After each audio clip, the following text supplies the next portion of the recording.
Switching between different tools to finish a project can feel stressful and disjointed, especially while juggling tight deadlines in a fast-paced work environment. Now, there's a better way.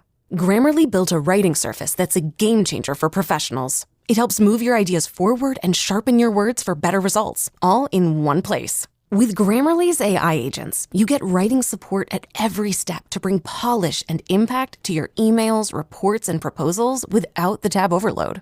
Email sounds robotic, phrasing feels off, writing for a high-stakes client. Grammarly's got you covered. You can even ask Grammarly's AI chat to help brainstorm brilliant proposals, summarize meeting notes in seconds, or even shape a winning sales strategy, all right from your dock. 93% of professionals say that Grammarly helps them get more done. And now, it's your turn. Sign up for free and get stronger results. Faster work, smarter sentences, clearer finishes. Visit Grammarly.com to get started. That's Grammarly.com.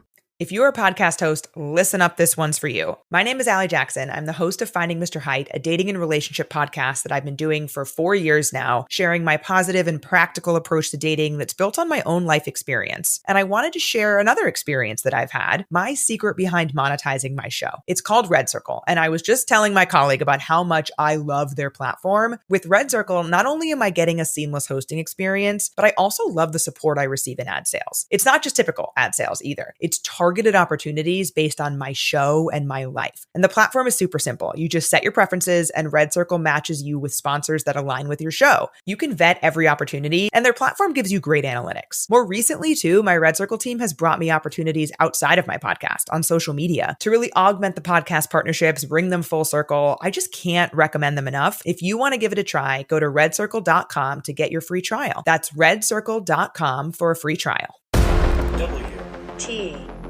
It's time! WTL. I think we got a show. Oh yeah, we got a show. WTL. And welcome back, everybody, to WTL. Where's the line? Nebraska's first and only sports betting show. I'm your host, Andy Classen, joined by the J.O. The J.O. And oh man, I felt bad for you and your Chargers, but I think we kind of saw that coming. We saw it coming. I mean, that's why I had Still the hurts. in Still the bottom hurts. five, but Yeah. boy, did it hurt. Yeah. Poor Herbert was just a statue back there, Well, and they were just teeing off. What do you expect? You just have a guy out there to be massacred on every play, and he can only do so much. I mean, before the game was even over, you started seeing memes of him down on his knees and all the offensive linemen helping him up. It was bad. It was pretty bad. But they made the playoffs, right? We made the playoffs, and then 2 days later, fired the offensive coordinator, fired the line coach. Everything that needed to happen to give hope. I'm already excited for next season. So, I mean, we're already moving on, right? The next season, next season's. That's right. What we're both looking forward to, right? Like, I'm not yet. You're not. Oh, right there. Chicago the Bears. Yep. Everybody on the old YouTubes. I got my Jim McMahon jersey. We are partying like it's 1985. I don't know if our defense is quite there yet. Not quite to that level, but they're still pretty good. Pretty good. Caleb Williams is now like the all-time leading passer of yards in the playoffs, yards during a season. Like, he really is the best, if you go by stats, quarterback Chicago's ever had. Oh, Chicago's ever had. I thought you were just saying in general he is the best. I'm like, that's pretty bold. No. Chicago. The bar is... I hate it when people are like, well, you got Tom Brady, you got Peyton Manning. No. Okay, I get it. You know, you want to compare somebody to the two best maybe of the all time. No, I'm just saying of Chicago. I mean, Jay Cutler was pretty good. He was. He could spin it. But even there, they thought they could go all in on offense. Brandon Marshall, and it just went against the identity, and I don't feel like you can do that. They're going against the will of the gods, the football gods.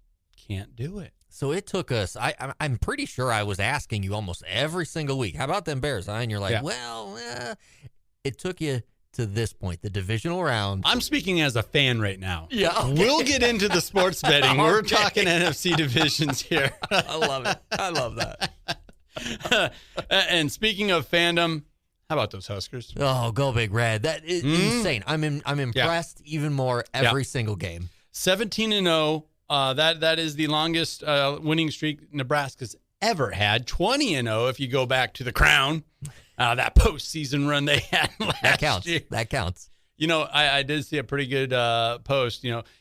Every team in the history of NCAA basketball that has won the Crown, the Las Vegas tournament, has not lost a game yet. What a stat! Yeah.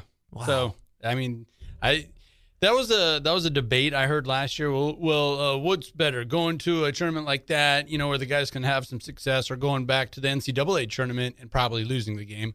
I said right then and there, no, you're not at that level yet. Have some fun, gain some confidence, and I think it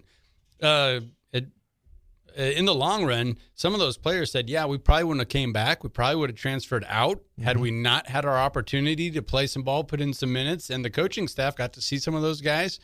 Look where they're at now. Well, isn't that impressive? Because they used to say that about the NIT to some extent. It's like, all right, get a run in the NIT, and some of those teams would win it, and then the next season they put some things together. And they were able to make a run in the NCAA tournament.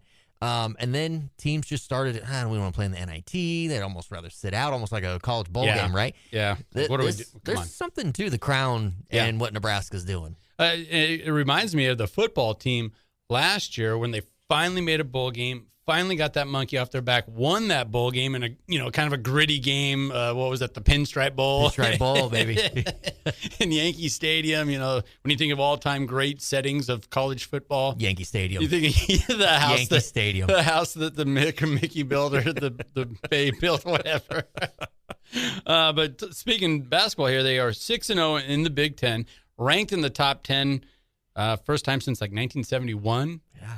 And that was short-lived in 1971. They got blown out the following game once they got ranked. Here is where you do have to look at it. The books have caught up to Nebraska, as has the national media. All that talk, are they for real? Then there's nothing you can say now. There's no box that they haven't checked. Right. So what I'm getting at with the books here, they are only 10-7 against the spread. So they're winning these games, obviously, 6-0 in the Big Ten. But some of these point spreads are kind of inflated. You're getting over anxious fans saying, "Oh yeah, they're gonna do this." Smoke them. Yep. And they've won in a multitude of ways. Gritty comeback defense. We just saw it where Ring Mast only had 5 points. Yeah. Got in foul trouble. Still able to out rebound a much taller Oregon team at home. And Dan Altman back in the house. Saying some glowing things. People are feeling like he's jinxing them, saying, no, they're going to win a tournament game this year. But the facts remain, they out-rebounded them in the first half. They got 0 offensive rebounds in the first half, and Fred Hoiberg even said that in his postgame. When I saw that stat, I felt really good about us being able to pull off that win. Yeah, Oregon, Daniel Ullman, he seems kind of down on his squad. Yeah. Was very he said he was embarrassed with the performance with what this team's done before and how they're playing in Lincoln. But then everything he said about Nebraska, it does seem like, all right, are people saying things to try to spin the vibes? Right. And let's not do that, because this team has something special. I can feel his pain, and just on the surface alone, where your squad is much taller. Yes. Much more athletic. They have way more stars behind their names when they got recruited. And it is a little embarrassing when you're just losing because you're getting out-hustled. You're getting out-rebounded by Sam Hoiberg. That's great, but, come on. Is he 6 foot? I know he's listed at 6 foot. It's just frustrating. Sam Hoiberg, he left the game at one point. Oh, boy. He had to go. He had to use the bathroom. He had to go. Yeah. As a guy with Crohn's disease, when you gotta go, you've gotta go. I knew you were gonna go. I saw when Barstool retweeted. I'm like, oh man, Jeremy's all over this one. Oh yeah, that's right in my wheelhouse. I was like, this is perfect. I need more athletes with more info like this out there. That also speaks to what I was getting at earlier. They can win in a multitude of ways because with a minute left in the half, and that's when he had to leave. He's like, I'm out of here. I'm gonna go hit the halftime early. He's usually in the game, in those critical final 4 minutes of a half, and he's like, no, you gotta have to figure something else out. And this also was the game that we've been hearing about this.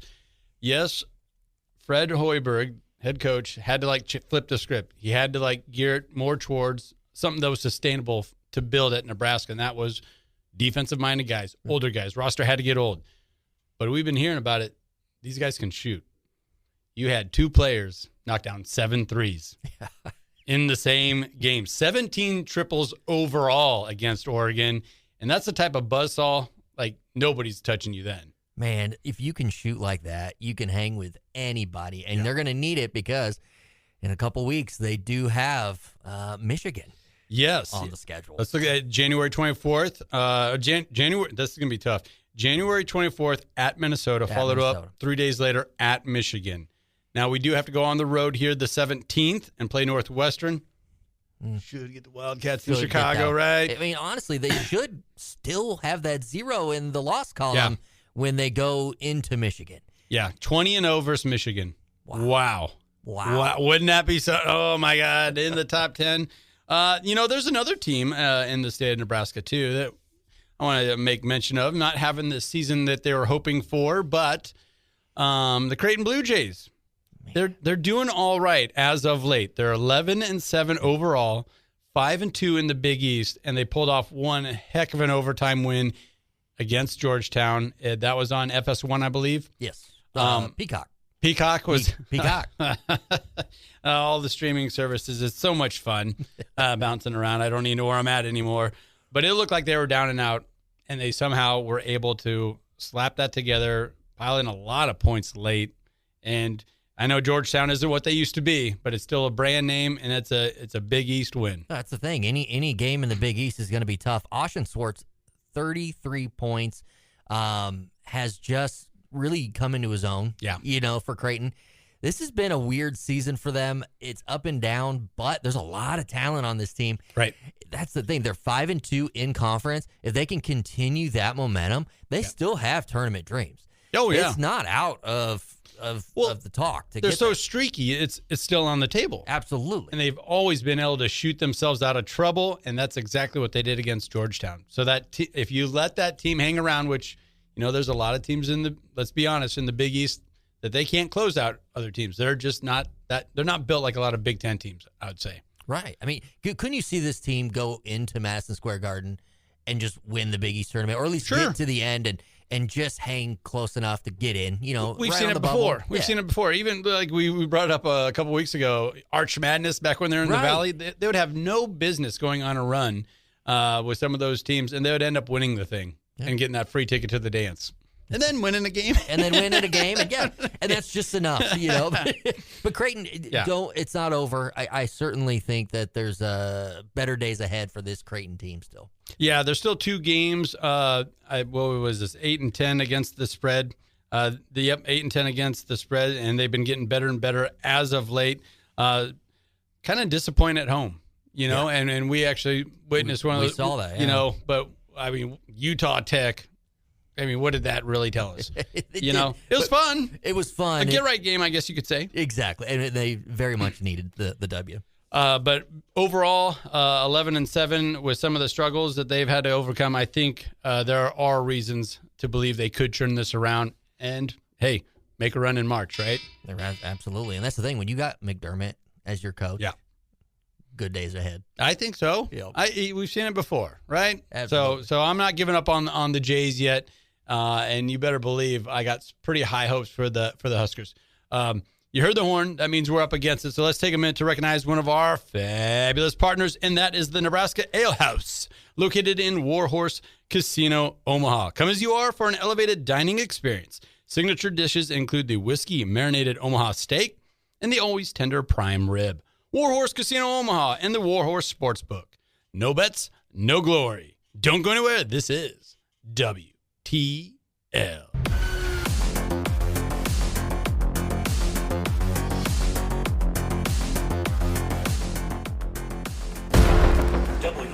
WTL. Gentlemen, what brings me to my next point.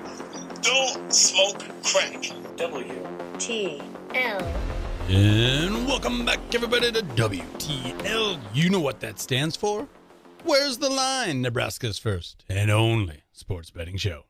I'm yours, Andy Classen, joined by the J.O. The J.O. I love it when you put that little moxie on it, like the J.O. And we've been having a lot of fun recently, and I think it's just getting bigger and bigger. So we're going to throw our hat right in the ring, and that's these predictive markets, whether it's Robinhood, Polymarket, Kalshi. How do you say that? Is it, I think it's Kalshi? I think it's Kalshi too, but yeah. I hear people talking about it on ESPN or whatever, and they'll say like Clashly. I'm like, am I saying it wrong? It can't be that. I don't think so. No. I think it's Ryan Clark. He's always got a good thing to say or two. Then we know it's not right. So easy to throw shade at those ESPN guys. But hey, we're on ESPN radio, so we should have we can do that, right? Yeah, I mean that means we're allowed to goof around with them a little bit. We can pick on our little brother, big brother, whatever. There's a little sibling rivalry there or something like that, right? ESPN's never been known for internal fighting, right? So our sports director, guy I called most of our games with at NCN Sports, he's like, man, have you ever read that ESPN book that came out when they first started? I'm like, I forget the name of it. It was something like Wild ESPN or something. And he's like, dude, everything that you heard is true. Oh. Like all of it. That is one of the books on my list for this year. Okay. I want to read. That is right. True story. That is actually one of the books I want to read this year. And congratulations. You already got a book done, right? You know what? I wasn't going to bring it up myself, but thank you. Yes, the Sums. I did finish a book in 2026 already. Yes. I don't need gifts or anything for this accomplishment, but it is pretty impressive. Yeah, take a bow, right? It's pretty impressive. You're well on your way. We'll keep that positive momentum behind you, keep nudging you forward, hitting those goals. Love it. Speaking of predictions, I predict I may read a second one. All right, I like that. That's a nice segue. Do you got a real prediction market pick for us? I happen to have a real one. All right. I believe that during the Super Bowl halftime, Bad Bunny, by the way, is your Super Bowl halftime performer. President Trump will post about how bad the halftime show was during the actual performance itself. Boy, he probably already has that locked and loaded, just ready to fire. Pre-written. And he's not only is he going to let that thing just like a missile go off on True Social, he'll like actually put it on X too, just to make sure that it's out there. He's going on the mothership with it. He too. might. Holy cow! That fits him so well.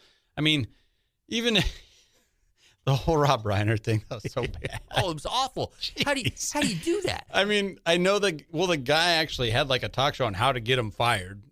I'm like, I get it. He wasn't kind to you or had kind things to say, but you are the president. You're going to take those arrows, right? You're going to have people that aren't on your side. But man, that was rough. But and Rob Reiner is such a beloved figure. Yeah, like everybody loved him. I mean, if there should be that should be the easiest way to go ahead and bury the hatchet. The guy is gone. He's gone. Really gone in a terrible bad way. So.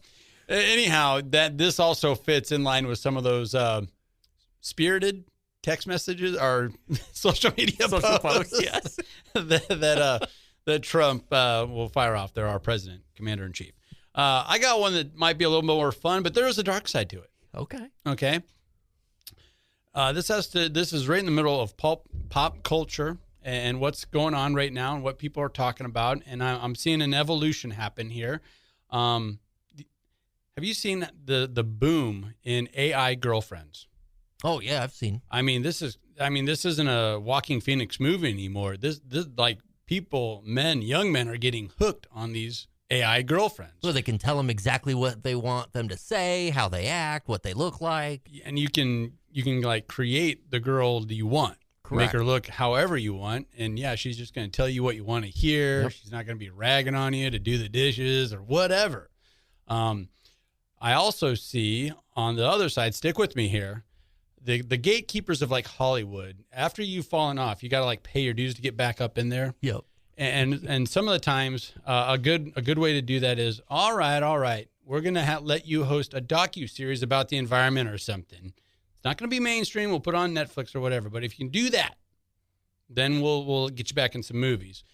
That is what Will Smith is going through right now. I just saw that Will Smith is a host of some nature-happy docuseries on Netflix. So I'm thinking then he's going to do good because it's Will Smith. Yeah, He's getting jiggy with it. He's getting jiggy with it, and he's making me believe that he really cares about these palm trees or whatever it is. I saw the trailer. I just want him to care about Chris Rock. I don't care about the palm trees. Exactly where I'm going. He's going to be at the Golden Globes or some award show. I'm saying any award show.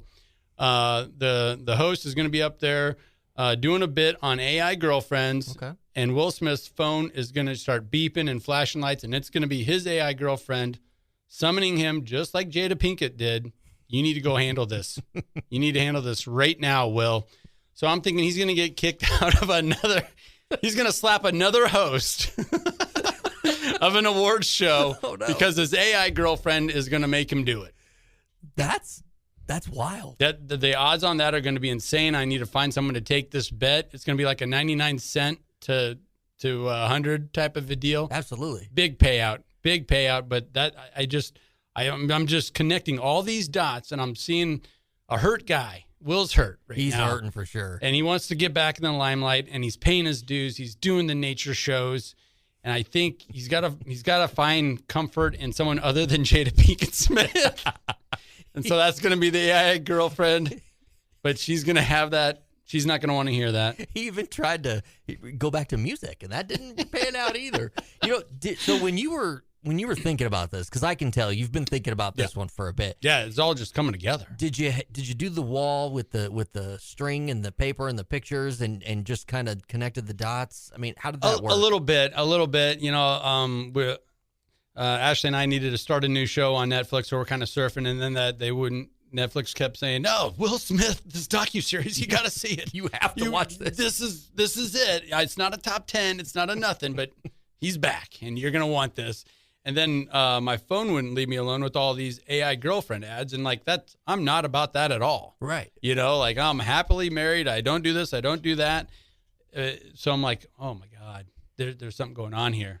So that was just my brain going on a bender. Just amazing. Yeah. So it's going to be great odds, and I think Will's he's gonna lose his cool. Yeah, hey, it's been done before. I believe it. Yeah. Yeah, and I'm also just betting on the history repeating itself in a way. You did bring up the Golden Globes. I do want to say congratulations, Amy Poehler. She won Best Podcast.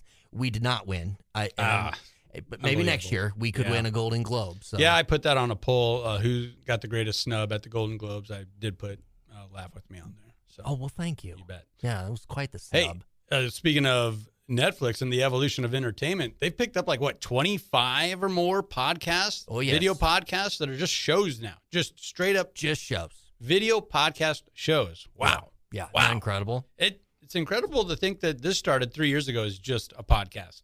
And then we brought on the YouTube channel. Then we got syndicated on ESPN Radio. What do you think? We're a half step away from Netflix? I think we're almost there. We're almost global. We should put that on Polymarket. Which brings me to my next prediction. It's awesome. Well, mine's not as out there as Will Smith, although I was swinging big.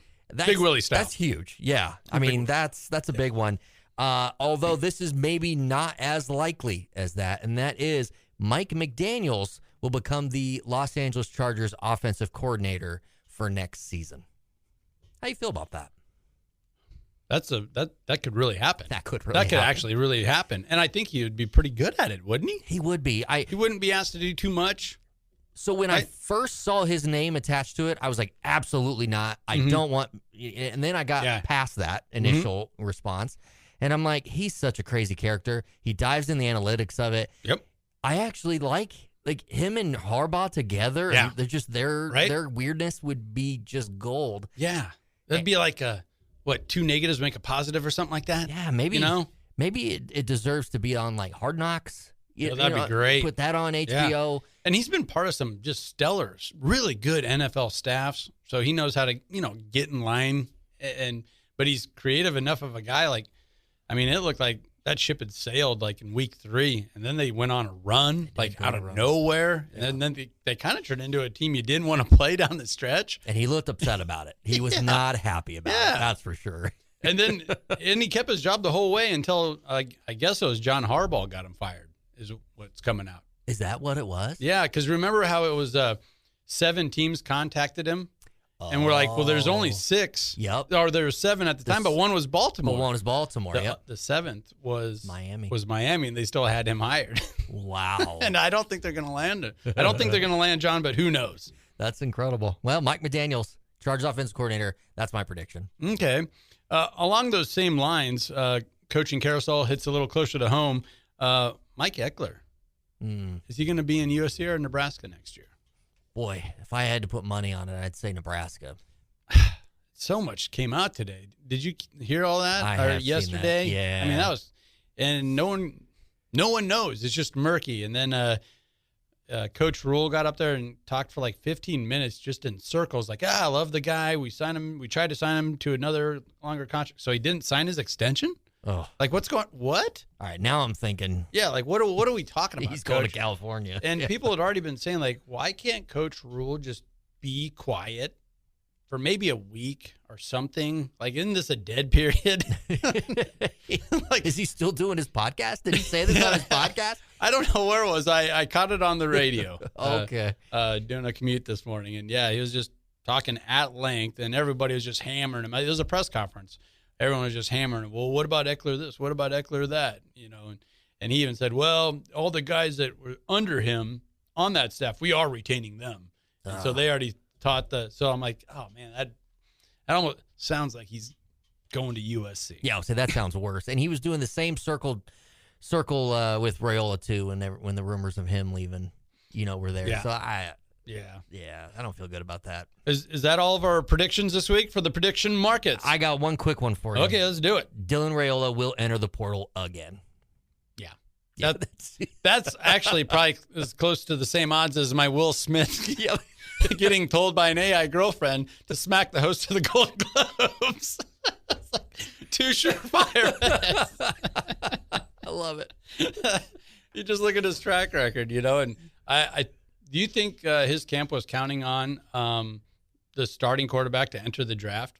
Oh, yeah. And now he's like, no, I'm coming back. Yeah. I think it was bad timing, too, for Dylan's announcement to come just days ahead of him saying, no, I'm coming. This is still my locker room. This is still my offense, buddy. Yeah, that was wild. He might transfer within the next week. Well, that's the thing. Yeah. I'm surprised it hasn't happened yet today because why not? There's still openings out there.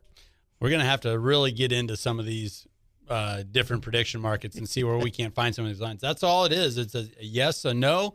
You put that bet out there. Someone's got to bet against it, and then there we go. They're just the platform. Some say it's the future, but I say it's the now. It is the now, and it's getting bigger now and now and now. So, all right, let's take a quick minute to recognize one of our fabulous partners, and that is NordVPN. Browse, work, play online with confidence thanks to their world-class cyber security. Shield your online activities, hide your virtual location, and block everyday internet threats with NordVPN. Oh, also receive up to 77% off when using our WTL link. Don't go anywhere. This is WTL. Whether you're walking barefoot in the snow, escaping for a walk on your lunch break, or trekking halfway across the world for a lush view, it feels good when we unplug and connect to our simpler side. If only our everyday nutrition were that simple. It's time to simplify your wellness routine with Kachava. Getting the nutrition we need from that graveyard of supplements in our cupboards is often overcomplicated. Just 2 scoops of Kachava's all-in-one nutrition shake, and you've got 25 grams of protein, 6 grams of fiber, greens, adaptogens, and so much more. Plus, it actually tastes delicious. No fillers, no nonsense. Just the good stuff your body craves. So instead of adding to your backstock of supplements that overpromise and underdeliver, keep it simple with just 2 scoops that have the highest quality ingredients. Simplify your nutrition at Kachava.com and use code NEWS. New customers get $20 off an order of 2 bags or more, now through January 31st. That's Kachava, Kachava.com, code NEWS.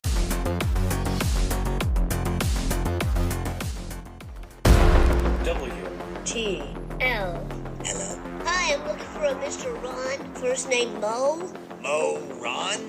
Moron. It's you little puke. WTL. And welcome back, everybody, to WTL. Where's the line? Nebraska's first and only sports betting show. I'm your and D. Classen, joined by the J.O. The J.O. from Nebraska, now out of Omaha. But we got to get right to it. We had some fun there talking prediction markets, talking Huskers and their phenomenal run. 17-0. Incredible. Wow. I still can't believe it. Yeah, I know. It's crazy. Nebraska ball. But we now got to get into the NFL playoffs. And we're getting down to the nitty-gritty of the divisional round. And let's start with the AFC. Let's start with the Saturday game. Bills versus Broncos. That's a 3:30 kickoff. It's going to be in Denver. This is a curious one already because it opened up with the Bills as a slim 1.5 favorite. Line totally flipped about a day later. The Broncos got to be a 1.5 favorite. Last time I opened up the Warhorse Sportsbook app, we got into the Bet Builder app. It was a coin flip. It was 0-0. Oh my! So this is a straight up coin flip of a game, and there can be a case made for either side. Where are you going? Well, I mean, Denver's defense is something. I mean, that's why they're there, right? Yeah. It's 100% the defense. That's what got them to the 1 seed. Bo Nix ain't it. Bo Nix hasn't proved that he's the difference maker yet. But you know, you step up and do those playoffs. The Bills have been here before many, many times. Yes, they have. Their offense is incredible. Man, that spread being a pick 'em. Yeah, I really liked the idea of Bills plus 1.5. Yeah, I'll be honest with you. When I was getting points with the Bills, I was like, "Let's go." Yeah, that's evaporated. I bet if you shopped it around enough, and it's really hard to get a gauge on. Well, who's the sharp money? Who's the squares? You know, because this thing is so tight, and there really can be a case made for both sides. The Bills are so beat up, and it starts with Josh Allen. Yeah. We saw it that previous game. He already had a busted up ankle. I think he went into that X-ray, that little blue tent, twice in the first half, and he was still scrambling, dragging players towards the end zone. I think he had 2 linebackers on his back and still drug them 8 yards towards the end zone on one of those later drives. On the very opposite end of the spectrum, the Broncos are getting healthy. They had a nice little bye week there, being the 1 seed, and they're at home. They are at home. And Sean Payton, man, you're all, and I get it, but the best player on the field is the quarterback, is Josh Allen. I'm just thinking he is so beat up. It is so contingent on him, where the Broncos, I feel, just have more going for them. Also, I think that bye is going to play into this. So hear me out. Josh Allen, he's the best player on the field, right? We can all agree on that. Yes. Do you think, even though he's beat up, do you think, and he's been here before, that playoff experience, that talent, the MVP talent of Josh Allen isn't enough to overcome and score? Because what are they going to need to win this game? 24 points probably? Yeah, that's what the total's saying. It's not budging really from 46 to 47. Right. Yeah. 24 points. You don't think Josh Allen, MVP Josh Allen, can't put together enough to get 24 points to beat these Broncos? You know, this is one of the best defenses in the league, is the Broncos defense. And you mentioned what might be lacking with Bo Nix, but he's got a world-class, a Super Bowl championship level coach. Yes, he does. And he has that defense in his back pocket as well. So I like the idea of Josh Allen being able to rise up and will this team to one more victory. But how many times can you go to the well and do that? Right. The script is out on the Bills and what has to happen, and they're just as beat up as ever, including Mr. Allen. Yeah, it definitely, whenever a run for a team comes to an end, it's generally something like this, where it's like, man, they gave it everything they had. They're going down one last full swing. And the Bills have been very good for how many years now with this team, this staff, like just putting it together. Yeah, and I think that's an unfair. I'm seeing a lot of posts out there and quarterback comparisons, and everyone's saying, "Oh, if Allen was ever going to do it, this is the year. No Lamar Jackson, no Patrick Mahomes." It's like that. Yeah, no Herbert. There. That was a good one. No, thank you. But it really is a team game, and there's also wonky stats out there that show lesser quarterbacks with a lot more playoff wins than some of the big-time names out there. I think C.J. Stroud has 2 more playoff wins than Dak Prescott, or 3 more. Like, what? He's a guy that always plays in the first round and gets those wins. Yeah, it's true. Somehow turns the ball over 3 times in the red zone and they still win. Yeah. And meanwhile, Dax is like one of the leading yards guy year in and year out. And just, that speaks to the point of it. It really is a team game. And for that, I like Denver in this coin flip right here. Do you have a player prop? I do, actually. The as good as the Denver defense is, something they haven't been very good at is stopping tight ends. They've given up over 1,000 yards to tight ends this season. I do an anytime touchdown with Dawson Knox of the Bills. He has scored a touchdown in 2 of the last 5 games.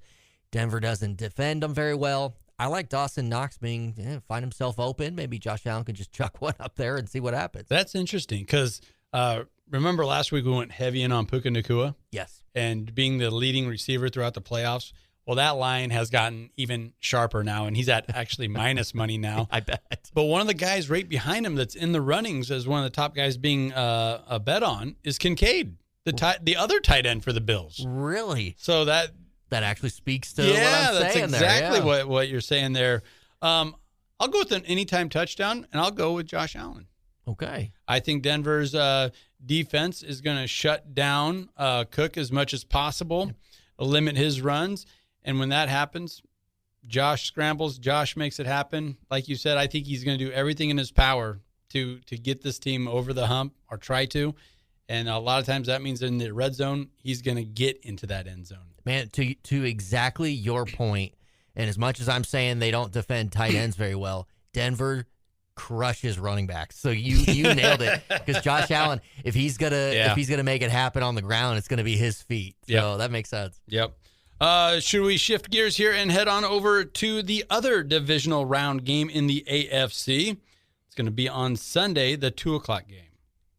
Okay, ESPN. ESPN. So that will be the Texans at New England, heading to a well-rested New England Patriots team. Patriots are a solid 3-point favorite. That total, pretty low, 40. Sitting at 40 right now. Texans are no strangers to being the underdogs. They actually play fairly well being an underdog. This line, a lot of books had it open up at 2.5. You're seeing a lot of 3s across the board now. We'll say a consensus 3 out there. Yeah, that's what I'm seeing is 3 in that total at 40.5. And that sounds about right. Yeah. The 3's going to New England. They're sitting in New England. This makes a lot of sense. Texans defense is so good. Yeah, they are. So good. Yeah, you saw that. Yeah. Sorry, Chargers. And the Patriots, like their defense, very good as well. But they don't necessarily pile it on with Drake May. So I don't foresee a lot of points in this football game. I don't know. What do you think? I don't either. I really, and the Patriots are getting healthy on defense. I heard they're getting 3 key guys back. Remember all that talk with Drake May being an MVP? Right. So you start putting all these factors together, and I don't know. I almost feel like Patriots -3 might be one of the better bets out there in this divisional round. So you like the Patriots? I like the Patriots -3 here. Okay. At home, well rested. If the Steelers can somehow hang in there with the Texans, I'm thinking a well-rounded team, a well-rested team, a well-coached team in the Patriots at home is going to take care of business here. See, I saw Mike Vrabel get headbutt in the face at the end of last week's game, and he's bleeding from his lip, right? Sure, yes, he was. I saw that, and I thought, well, they're going to watch their coach all beat up all week, and they're going to wonder, do we have that kind of toughness? And I'm thinking that there's no way that they're going to go in there thinking that they are as good as the Texans, not even on the toughness level. So that stuck in my brain all week. Well, what stuck with me was how many times C.J. Stroud got in the red zone and continuously either fumbled the ball or just threw the ball straight to yeah, that's a good point. Steeler. Like they should have dominated that game the way that defense played throughout the entirety of that game against Aaron Rodgers, and they still just couldn't put the Steelers away. That was such a ugly game. Made no sense to me how this is playoff football. This is the cream of the crop. This is the NFL. So I got for whatever lumps, blemishes the Patriots might have had a week ago. And if you're a fiery coach getting headbutt in a bloody lip. Yeah. Well, I still like that more than what I saw from the Texans. That. Well, I believe in their defense, and I believe in the Texans' offense to do enough. I like the idea of getting 3 points there, but my play would be Houston money line, getting the plus 145. Okay. I do think Houston's going to outright win the game. Okay. But surely take the 3 points. I mean, yeah. All right. You got a player prop? Absolutely. I was impressed with Drake May's legs last week. Okay. 66 yards on the Chargers, 41 the week before that against Miami. He's averaging nearly 29 yards on the ground a game. The line is at 24.5. So with everything on the line, I think Drake May is going to be running again. Yeah. I take the over on his rushing yards. Okay. And he's a very athletic guy. He's a very athletic quarterback, kind of undersold. He got some of his flowers earlier in the season and then kind of faded a little bit, but no, he's more than capable. Any of the unders on CJ Stroud, I am so out on this guy. Also, Nico Collins is number one target, number one receiver. There we go. Got it. He's probably going to be out. He's injured. If nothing, he's not going to be anywhere close to 100%. So I don't care if it's passing yards, rushing yards, anytime turnover. Piled on CJ Stroud for me. That's awesome. So we know where you stand. Yeah. Yep. I like the Patriots this Fair week. enough. I don't know. I like the home team. All right, you heard the horn there. That means we're up against it, but let's take a minute to recognize one of our fabulous partners, and that is the linemakers.com, where we don't chase the hype, we decode it, treating every wager like an investment. Linemakers.com. We make the line so you beat the book. Don't go anywhere. This is WTL.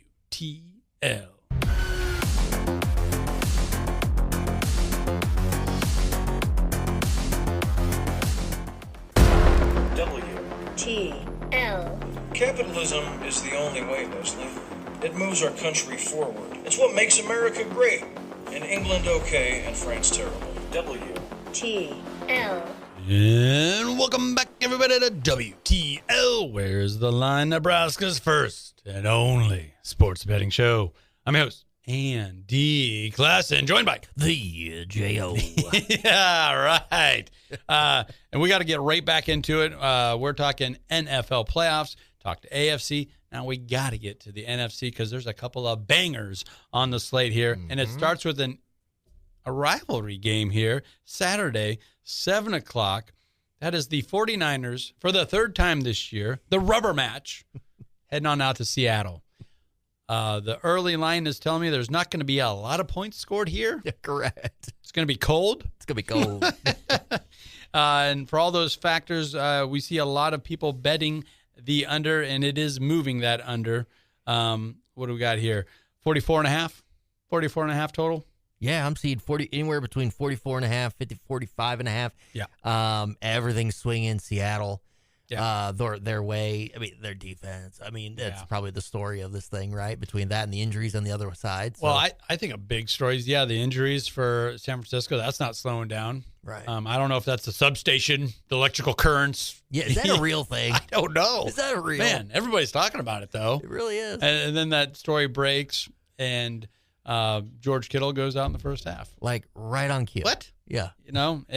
And Warner, I was putting a lot of stock in him being back because that was the story I saw. And, oh, no, game time decision. He's not going to make it. And it's the same song and dance this week. So I'm like, no, you're out too.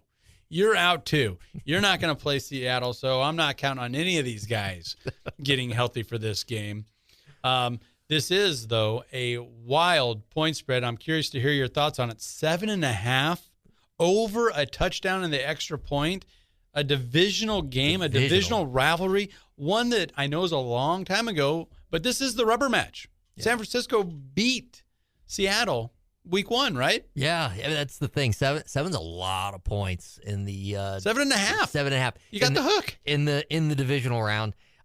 Given everything said, is Kittle worth half a point? Is that where that came from? Because I don't think so. They've had to deal without him for long stretches this season, the season before that, and you just saw Juszczyk, the fullback, got 4 targets, 4 catches. As soon as he went down, you also saw Tungus, one of the backup tight ends, snag a touchdown after Kittle went down. So I think he's replaceable. As good as he is, I don't think that offense will skip a beat. Man, it's got to be because Seattle rested, right? 1 seed, so they're sitting at home. They're ready for this game. They're at home. The Niners beat up, banged up, but that's been their thing all season. I don't see that being 7. I'd take the Niners. Really? I think the Niners could win this game outright. Yeah. Frankly, I think they could. It feels that way just if for no other reason. Divisional games get wonky. They do. Right? And this is a rubber match. I'm looking at this, and I think I like Seattle. Okay. I think I like Seattle. They had 3 trips to the red zone that last time they played a couple weeks ago. Didn't convert on any of them. I think this week they are. I think Sam Darnold may have learned something. They're going to cut him loose a little bit. I think all the other things you're talking about, maybe not George Kittle's injury, but all those injuries on defense is going to have an impact. He also had Trent Williams go down, and that offense complexion for San Francisco really changed. If they can't keep him upright, it might get out of hand in a hurry. There's no way that Seattle is going to have that type of a performance offensively where they don't capitalize on their opportunities like they did a couple of weeks ago. I still like the under for no other reason. These are 2 really good defenses, 2 well-coached teams, and it is a divisional game. But I think Seattle is going to cover this. Well, I always start when I'm looking at a big game like this. I always start with who's the best player on the field, on both sides. Okay. Christian McCaffrey. Yes. So I'm going, edge to Niners on that. And then who's got momentum? Well, the Niners, they've just been in playoff mode for a while due to these injuries. Okay. Because they've had to get themselves, through some adversity. So Seattle's sitting at home, they're on bye, they're preparing, but the Niners have already been grinding. Yep. So there's something to that, but there is. But Seattle 7.5. They're also on a 7-game winning streak. Seattle, and they're at home. I hate that many points even during the regular season. So I mean, this is probably just a strong lean, but I don't know. I might get a little wild here. I might put something on this. You got a player prop? Absolutely. Brock Purdy. Okay. He's going to go under. He's going to go under 226.5 passing yards. Seattle's defense on average has only given up 193 on the year. I do think Seattle's defense kind of controls this thing. Yeah. Doesn't mean the Niners couldn't win the game, but Purdy will be kept in check. Yep. All of that. If I'm going to do a prop, any type of a flyer on Purdy, it's going to be like his over rushing yards because I think he's going to get flushed out of the pocket. He's going to have to. He has to. And I think it's like 18.5 yards. He could get that in two scrambles. I'm going Christian McCaffrey. There we go. Under. 16.5 carries is his total right now. He only had 8 carries the last time they played. Now, he might have 11 catches, 8 catches. But he's not going to be running the ball like that. Seattle's going to shut that down early. They did the last 2 games. And for that, I was shocked that his carry total is over twice the amount that he carried the last time these 2 teams went at it. Only a couple of weeks ago. That's interesting. So I think it's the under. All the way the under here. All signs point towards this under. I feel pretty good about that one. I find it interesting that we're taking the under on his rushing attempts, but still – both are like, he's going to be a factor. He's just going to get the receptions. Like, he's going to be in the mix. He's so talented. He is. And there's injuries at receiver, like there always is. I had Pearsall on my fantasy team. What a frustrating, never drafted that dude again. Maybe that's what's going on with San Francisco. I'm so bitter with those. You have to be. You're so mad. You're like, Seattle by 14. Like, should be a double digit. I'm just drinking the Sam Darnold like a holdover Viking fan or something. Yeah. He is the truth, you guys. I swear it. All right, let's move on to the late Sunday game to wrap things up. That is the L.A. Rams taking on my Chicago Bears. I'm going to do my best not to let my fandom affect this game whatsoever. Right now, there's some value here. The Rams are favored anywhere between 3.5 to 4.5. I am seeing probably more 4.5s out there than 3.5s. Absolutely. That's what I'm seeing too. Yeah. In Chicago. Yeah. How did the Bears get the main event spot on divisional weekend? 2 seed, baby. Nothing but highlights. You got the Iceman doing his thing, doing the jump man pose, falling backwards, dropping dimes. Their defense gave up 4 touchdowns to 4 different receivers to the Packers and somehow still won that game. And still won the game. I'm watching that. I'm at a little party, and, the whole time I'm thinking, there's still time. There's still time. It could happen. Wow. Yeah. What a game for the ages. I didn't see that. I really didn't see that coming. I thought the Bears were dead to rights, but here they are, the 2 seed, hosting another playoff game. And this is one of those spots where I kind of feel like, don't overthink this. You have a home dog. Yeah. Weather's going to be a factor. The Rams haven't played a game outside in freezing conditions since 1983, 1977. It was crazy, whenever it was. Wow. Decades ago. And I know people are saying, it's Matt Stafford. That's not going to affect him. Yeah, it is. He's got a hurt hand, a hurt index finger. All he's got to do is follow through and hit one of those helmets one more time. I'm digging here, but I think the Bears can cover that 4.5. Well, you saw it in the game last week. Stafford looked electric, hurts the finger. Yeah. Suddenly not as electric, and that's just what's going to happen to a quarterback. And you were high on the Rams last week. I was, and for good reason. Like what did the Panthers show us all season? Right. Like, why were they even there? And the Rams were becoming a very trendy pick to make the Super Bowl. To win the Super Bowl, and that was weeks ago. And at times, I thought the Rams looked pretty mundane. They had to come back twice. Yeah. Two game-winning drives in the fourth quarter. So, I mean, they did what ultimately we thought they were going to do and win the game. But, man, the course just wasn't, the way we thought it would be. I thought the Bears and Packers were going to have a slugfest. I thought it was going to be a crazy game, and that's exactly what it was. It's exactly what it was. And like the Rams, I think that's a true sign of a championship squad when you can come back and win games. But that's also a credit to your Bears because they have done that over and over and over again this season with some comeback wins. So it's pretty impressive. The Bears set a record, an NFL record, 7 wins this season when trailing in under 2 minutes. They also set a record. They have 3 wins when they're trailing by more than 10 points in the last 5 minutes. 5 minutes. The rest of the NFL is like 158, 158, and the Bears themselves have 3 of those wins. So that kind of feeds back into your luck's got to run out sometime. I hope it doesn't. I hope it holds on. I'm just thinking the Bears at home, they can lose by a field goal, right? Oh, yeah. We can do this. Yeah, Come on. Bear down. They could lose by a field goal. You got a player prop? Well, I just go with what you know, which is Puka Nacua. I mean, he is so freaking good. Yeah. He's averaging, 100 yards a game. I mean, just keep feeding him. He's going to get his. Yeah. And the Bears could still win this game. Puka's going to get his. Yeah. So that's kind of where I'm going there. I'll stay right there because last week he was nothing but a money train for us. I mean, that first drive, he cashed all my prop bets for me, and I think he's going to do it again. That first drive is going to be scripted. I think in the first half, he's got 4 receptions is his over-under. I think he's going to crush that in the first half. He'll get that in the first half easy. He might have 3 receptions on the first drive. He very well could. With a touchdown. And we're not even being sarcastic. Like, that is real. And the fact that the line's that low is nuts. It is crazy. Real quick, we're up against it, but that total isn't moving a lot.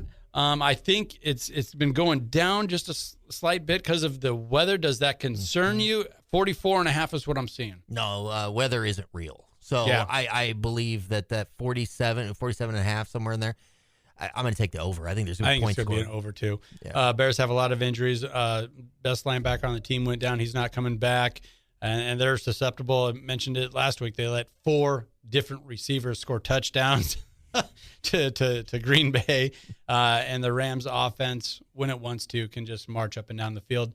And the Bears offense, give them their due, give them their credit. They can move the ball. I think that'll keep the pressure on the Rams offense. I think this point total is going to get jacked up the closer we get to kickoff. Yeah, I totally agree. All right, well, that'll about do it for us this week at Where's the Line? Be sure to check us out on YouTube and stay tuned for those YouTube shorts. We're going to have some college football championship content coming your way. That kicks off Monday, of course. Indiana, Miami, at their home stadium. What is this? Nebraska 95, Nebraska 93. What's going on here? That's wild. How do those Florida teams always get to do that? Also, follow us over on ESPN Tri-City Radio and their Facebook page for some short videos, content like that. And if you haven't got on board with us on X yet, please do. Give us a like, give us a subscribe, whatever you feel like. Gotta say thanks to Rod Vermillion and the Global Sports Betting Network for hooking us up with the linemakers.com. And there's going to be some free plays over there, so go check out that website if you haven't already. That's the linemakers.com. For Jeremy Odem, a.k.a. the J.O., I'm Andy Classen. Thank you for listening. This has been WTL.